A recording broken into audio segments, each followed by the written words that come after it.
Hi යාළුවෝ කොහොමද ඔයගලන්ට? ඉතින් මම අලුත් වීඩියෝ එකක් අද අරන් එනවා මේ මගේ නයිමිටිස් සගාව. මම නයිමිටිස් සගාව කරනවා මේක මගේ කහපාට නයිමිටිස් සගාව. ඒකෙන් මම ඔයාලට ගස් දෙයක් පෙන්නනවා මොකද ඒකේ අස්වැන්න දැන් ඇවිල්ලා තින්නේ.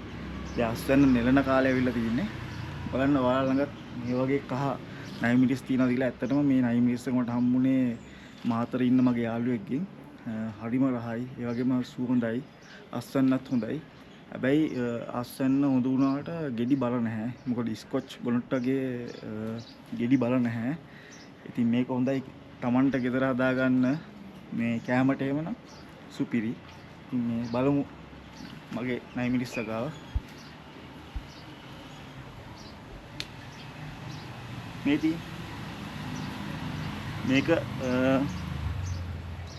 ඉදුණාම තමයි කහ වෙන්නේ. අනිත් මිනිස් ඉදුණාම රතු වෙනවා. මේක ඉදුණාම කහ වෙනවා. මේ දැන් මගේ ඉදිලා තියෙන කලල් හොඳට පැහිලා.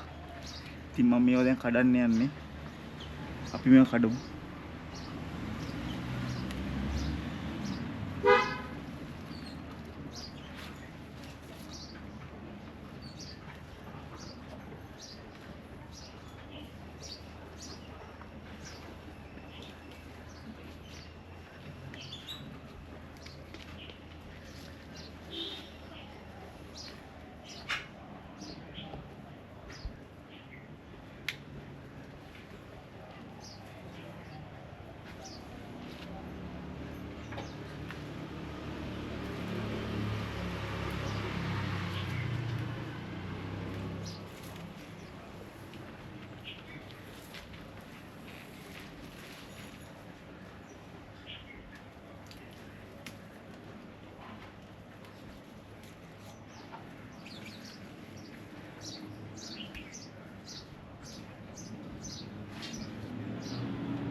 මේ තමයි ඉතින් මගේ 9 මිනිස් සගාව.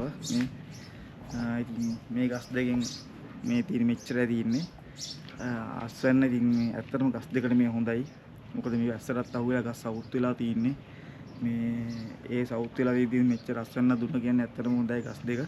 ඒ වගේම මේ මම මේක හරි ආසාවෙන් වගා කරන්නේ මොකද මාරම රහයි කැම වලට දැම්මහම මේ ඒකයි. ඉතින් මගේ channel එක subscribe කරලා නැත්නම් ඔයාලා දැම්ම subscribe කරන්න bell icon එක click කරන්න. ඉතින් මගේ ආයිත් අලුත් වීඩියෝ එකකින් ආයි හම්බෙමු. ඔයාලගෙත් මොන හරි විස්තර තියෙනවා නම් පල්ලා comment section එකේ දාගෙන යන්න. එහෙනම් ආයි දවසක හම්බෙමු. ඔයාලට සුබ දවසක්.